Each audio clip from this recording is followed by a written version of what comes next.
In June of 1688, something happened inside an English queen's birthing chamber that would ignite the Glorious Revolution, one of the great turning points in world history, the moment a parliament rose above a king.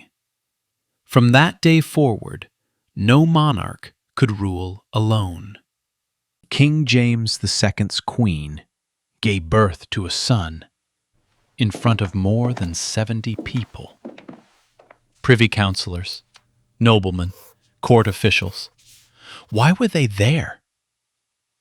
Childbirth is one of the most painful, most private moments a human being can endure. And yet for this queen, that moment was a public stage, watched in close detail by dozens of eyes. What on earth was going on? In France, it was worse.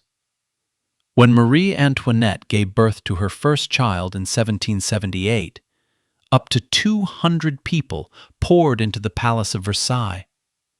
Princesses, dukes, countesses, palace servants who swept the floors. Some climbed onto the furniture to get a better view. For a queen, giving birth was not a medical event. It was a political one. And at the center of that politics stood a queen who had been pregnant 17 times and had no living child to show for it. This is a scene from the 2018 film The Favorite. The director placed rabbits in the queen's bedroom, 17 of them. Director Yorgos Lanthimos said, "I wanted to make this woman's loss visible, but not too dark. One rabbit for each child she lost." Queen Anne was pregnant 17 times over 16 years. Most ended in miscarriage or stillbirth. The few born alive survived only days. Only one. A single boy survived. The boy who carried every hope of the Stuart dynasty died 6 days after his 11th birthday. Behind those 17 pregnancies was something beyond one queen's misfortune. Why so many children had to die?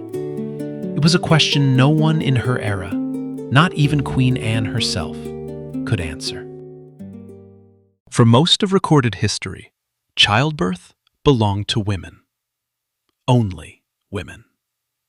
In the 2nd century, a Greek physician named Cyrannus of Ephesus wrote the ancient world's most detailed guide to obstetrics. He described the ideal midwife: literate, sharp-witted, calm under pressure, with slender fingers and short nails.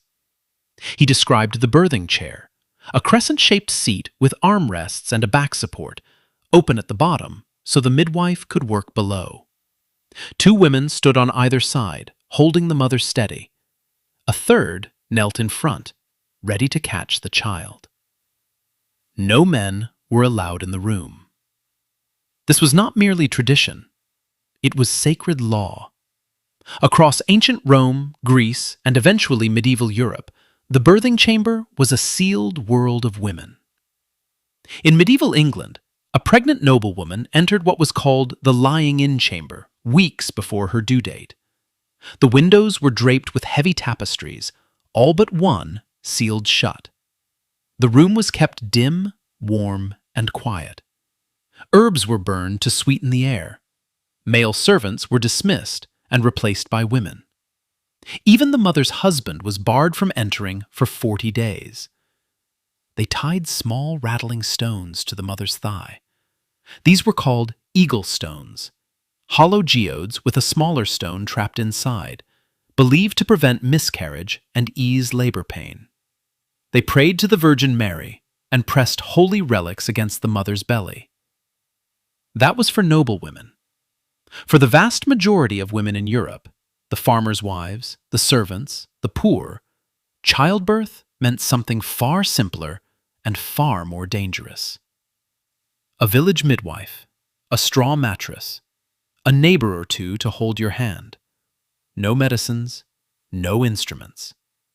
If the baby became stuck, The midwife had only her hands and her experience. If the mother started bleeding and could not stop, there was nothing anyone could do but pray. In England, around the year 1700, more than 300 out of every 1,000 infants died before their first birthday. 1 in 3. And for the mothers themselves, roughly 1 to 1.5% of all births ended in the mother's death. That might sound small, but a woman who gave birth 6 or 7 times in her lifetime faced roughly a 1 in 20 chance of dying in the process. Now, surely, queens and princesses had it better. They had physicians, medicines, warm rooms, and clean linen. They did. But they also had something far worse than any village midwife could have imagined. They had an audience. On November 1st, 1661, Marie-Thérèse, Queen of King Louis XIV of France, went into labor at the royal palace. Within minutes, the room began to fill. Princesses, dukes, countesses, dozens of courtiers pushed their way in, elbowing each other for a place. The queen, 23 years old, a Spanish bride in a country whose language she barely understood, lay exposed before a crowd of strangers who had come to watch her give birth. Her husband, Louis XIV, the Sun King, had decreed that all royal births must be witnessed. The logic was simple. If no one sees the baby come out, how can anyone be sure it's real? A living child could be swapped for a dead one. A girl could be replaced by a boy. The future of a dynasty could not be left to trust alone. And so, for the next 150 years, the queens of France gave birth in what amounted to a public theater. The most infamous case came in 1778. Marie Antoinette, 23 years old, rang the bell signaling the start of her contractions. Versailles erupted. Courtiers sprinted toward the queen's chambers. Dozens forced their way into the inner rooms. Some climbed onto the furniture to get a better view. After 12 hours of agony, the queen delivered a girl. The crowd surged forward. In the heat, the noise, the suffocating press of bodies, Marie Antoinette collapsed. The British historian Antonia Fraser writes that several minutes passed before anyone noticed the queen was unconscious. But this account appears to be a more dramatic retelling of what the queen's lady-in-waiting, Madame Campan, who was in the room that day, recorded in her memoirs, that the queen had simply fainted. The servants tore the boards from the sealed windows. The cold December air rushed in, and the queen regained consciousness. In England, this suspicion went even further. In June 1688, the Catholic queen, Mary of Modena, gave birth to a son, James Francis Edward Stuart. Protestants across England, terrified of a Catholic dynasty, refused to believe the child was real. A rumor spread. The baby had been smuggled into the birthing chamber inside a warming pan, a long-handled copper vessel used to heat the sheets. King James II placed more than 70 witnesses at the birth, but it made no difference. His own daughter, Princess Anne, claimed the queen had worn a false belly. For those who did not want a Catholic dynasty, evidence did not matter. The English Parliament invited William of Orange, Stadtholder of the Netherlands, and James's own son-in-law to invade. In his declaration of invasion, William stated that the Queen's child was not hers. When the declaration was read aloud across England, the King's troops deserted en masse. James II, abandoned by his own soldiers, fled to France. The crown changed hands without a single drop of blood. This was the Glorious Revolution. Parliament passed the Bill of Rights and transformed England from a country under the absolute power of the king into a constitutional monarchy where Parliament held the king in check. And a new rule was established. From that point on, a senior government official had to be present at every royal birth to certify the baby was legitimate. In Britain, the practice continued until 1936. When the future Queen Elizabeth II was born in 1926, the Home Secretary waited outside the door of the delivery room. The same was true when her sister, Princess Margaret, was born in 1930. It was King George VI who finally abolished the tradition. He called it an absurd anachronism. When Prince Charles was born in 1948, he became the first royal baby to enter the world without a politician watching. In the end, the scene inside the royal delivery room looked like this. The people surrounding the Queen during labor were not medical professionals. They were politicians and courtiers. They had come to verify that the baby was a legitimate heir to the throne.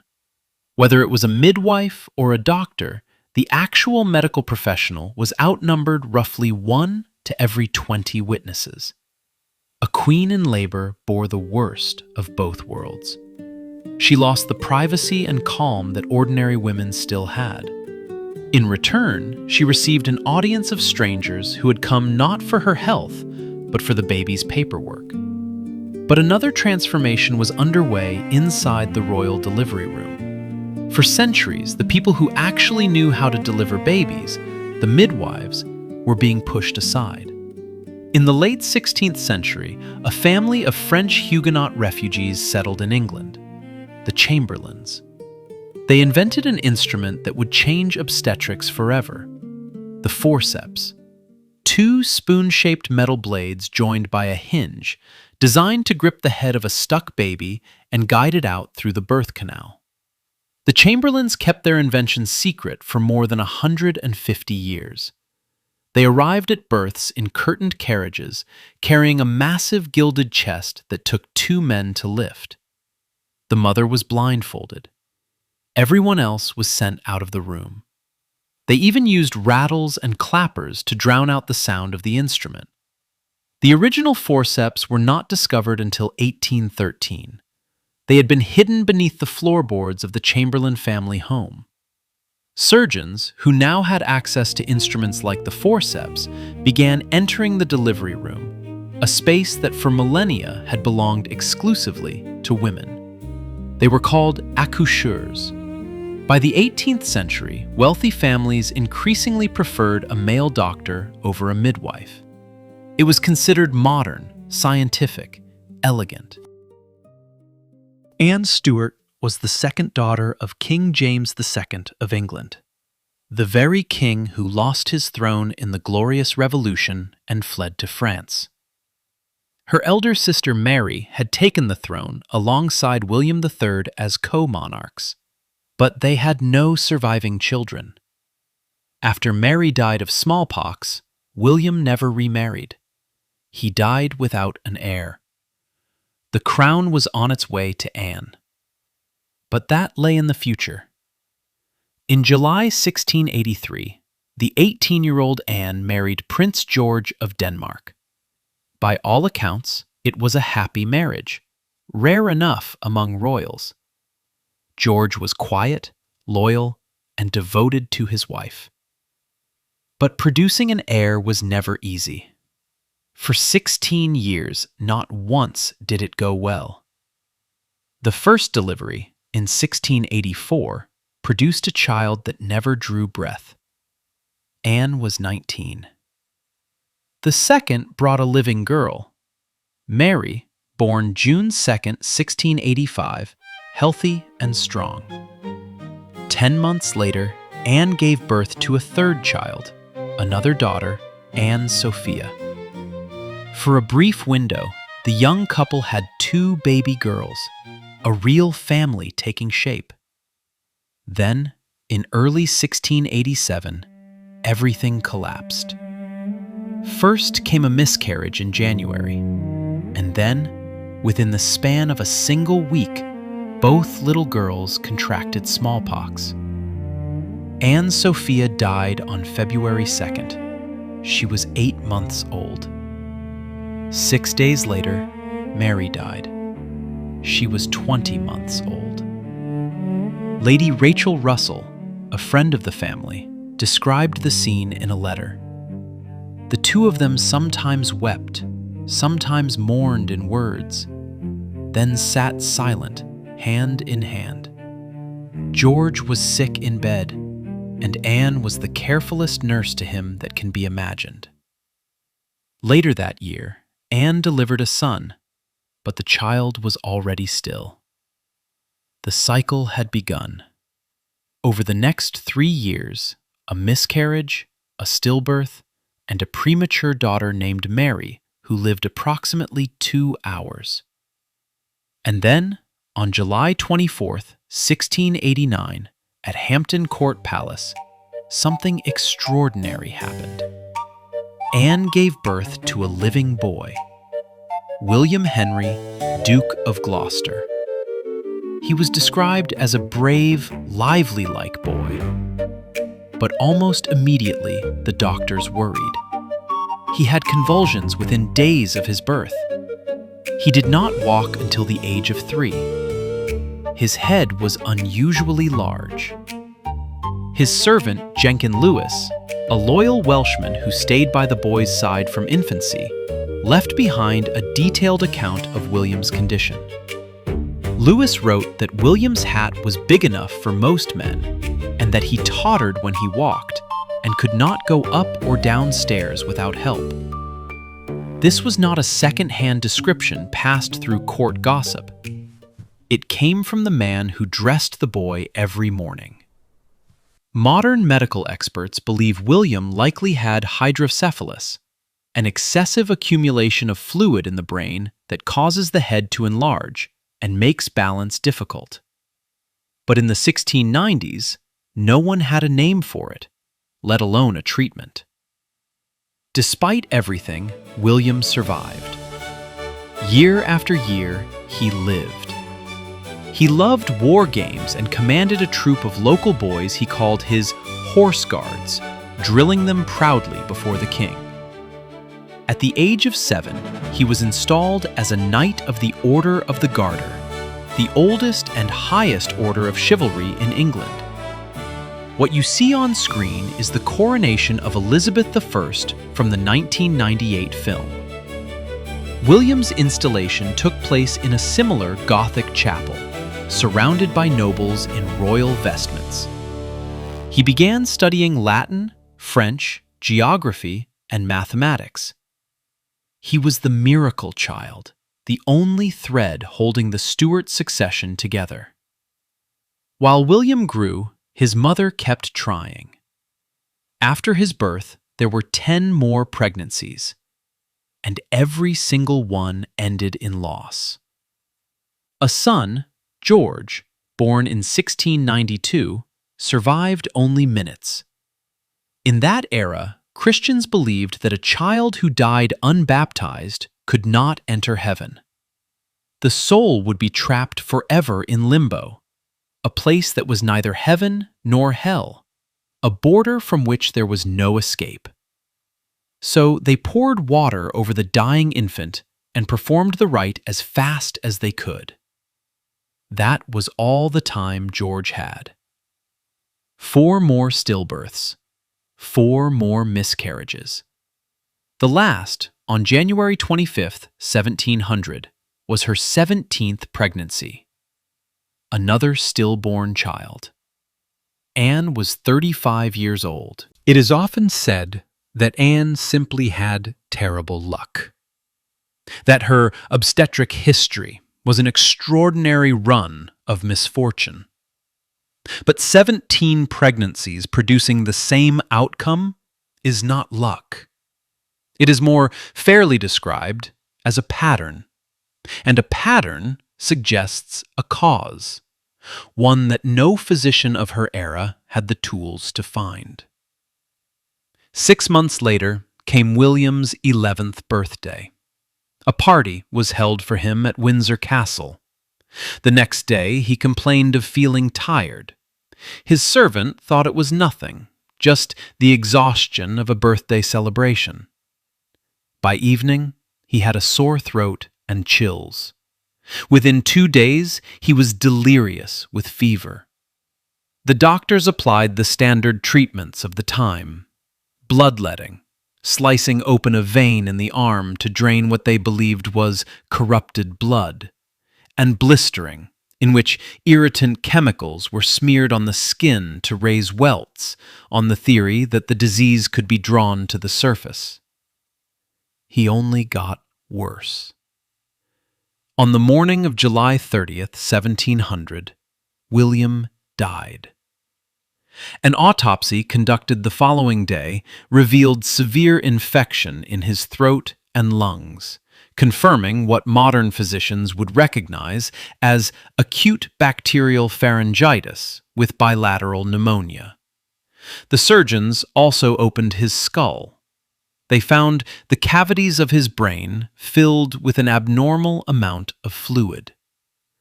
William had been living with hydrocephalus his entire life. King William III wrote to the Duke of Marlborough, "It is so great a loss to me as well as to all of England that it pierces my heart." Anne and George were, in the words of one contemporary account, overwhelmed with grief. Anne ordered her household to observe a day of mourning on the anniversary of his death every year for the rest of her life. With William gone, the Stuart dynasty had no Protestant heir. Parliament passed the Act of Settlement in 1701, handing the succession to Sophia of Hanover. Sophia was a granddaughter of James I, the closest royal who carried Stuart blood and still professed the Protestant faith. When William III died in 1702, Anne took the throne. She became the first monarch of a united Great Britain and the last of the Stuart dynasty. A crown received after every child was gone. Modern medicine offers a likely explanation for Anne's catastrophic obstetric history. The pattern of repeated miscarriages, stillbirths, and neonatal deaths is consistent with antiphospholipid syndrome, an autoimmune condition in which the body produces antibodies that attack its own blood vessels, causing blood clots in the placenta and cutting off oxygen to the developing fetus. The syndrome was not identified until the 1980s. In Anne's time, it had no name, no diagnosis, and no treatment. Was royal inbreeding to blame? It was not. Antiphospholipid syndrome is an autoimmune disorder, the immune system malfunctioning on its own, not a genetic defect caused by consanguinity. Anne's mother, Anne Hyde, was a commoner, not royalty, and her husband, Prince George, was only a distant relation. But there is one detail that gives pause. Anne's elder sister, Mary II, also suffered miscarriages and died without children. Two sisters, born of the same parents, struck by the same tragedy. That coincidence does not allow us to entirely rule out some undiscovered hereditary factor. Here is what that means. Every time Anne became pregnant, her own immune system began destroying the blood supply to her child. She carried 17 children, and her body fought against every one of them. No amount of prayer, eagle stones, or royal physicians could have changed the outcome. The enemy was inside her bloodstream, and it would not be given a name for another 300 years. A single disease, invisible and unnamed, ended a dynasty that had ruled Britain for over a century.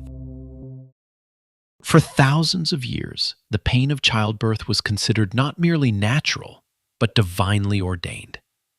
In the book of Genesis, God tells Eve, "In sorrow thou shalt bring forth children."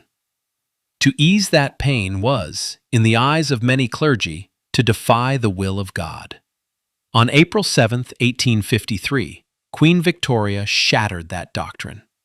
During the birth of her 8th child, Prince Leopold, she inhaled chloroform administered by Dr. John Snow. The Queen described the effect as soothing, quieting, and delightful beyond measure. Clergymen were outraged. They called it sinful, unnatural, a violation of Scripture. Victoria did not care. She used chloroform again for her 9th and final delivery. And because a queen had done it, the social taboo cracked. The era of pain relief in childbirth had begun. In 1921, a Spanish military surgeon named Fidel Pages developed the first epidural anesthesia technique, originally designed for wounded soldiers. It would take decades before the technique was refined for use in labor and delivery, but today, epidurals are one of the most common procedures in modern medicine. And the surgery that was once an almost certain death sentence for the mother, the cesarean section, is now performed in roughly 1 out of every 5 births worldwide. In Anne's time, cutting open a living mother's abdomen meant choosing the child's life over hers. Today, it is a routine operation completed in under an hour. And the politician who once stood guard at the royal delivery room, verifying that the baby was genuine, was finally abolished in the mid-20th century. From the warming pan affair to the last Home Secretary leaving the delivery room door, it had taken over 250 years. Queen Anne spent the final years of her life unable to walk. She was carried through her own palace in a sedan chair borne by 2 servants, or pushed in a wheelchair. At her coronation, she had been too crippled by gout to walk the 400 feet from Westminster Hall to the Abbey. She was carried in an open sedan chair with a low back. She was 37. She died on August 1st, 1714, at the age of 49. Her physician, John Arbuthnot, wrote to his friend Jonathan Swift, "I believe sleep was never more welcome to a weary traveler than death was to her." Anne gave names to every child, the ones who lived and the ones who did not. She named a daughter who survived 2 hours, Mary.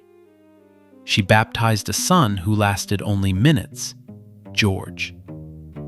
17 pregnancies were not simply the duty of a queen producing an heir. A woman who names a child she held for 2 hours is not fulfilling a political obligation. She is trying to make sure someone who left too soon is not forgotten. In Anne's time, 1 in 3 infants died before their first birthday. Today, the number is 3 in 1,000.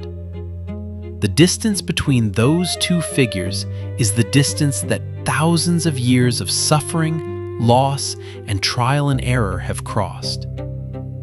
17 pregnancies, 5 live births, 1 child who lived to his 11th birthday. A disease no one could see destroyed every life she tried to bring into the world, and a dynasty ended. She was buried in the Henry VII Chapel at Westminster Abbey, in a vault beneath the floor. Next to her lies her husband, Prince George of Denmark.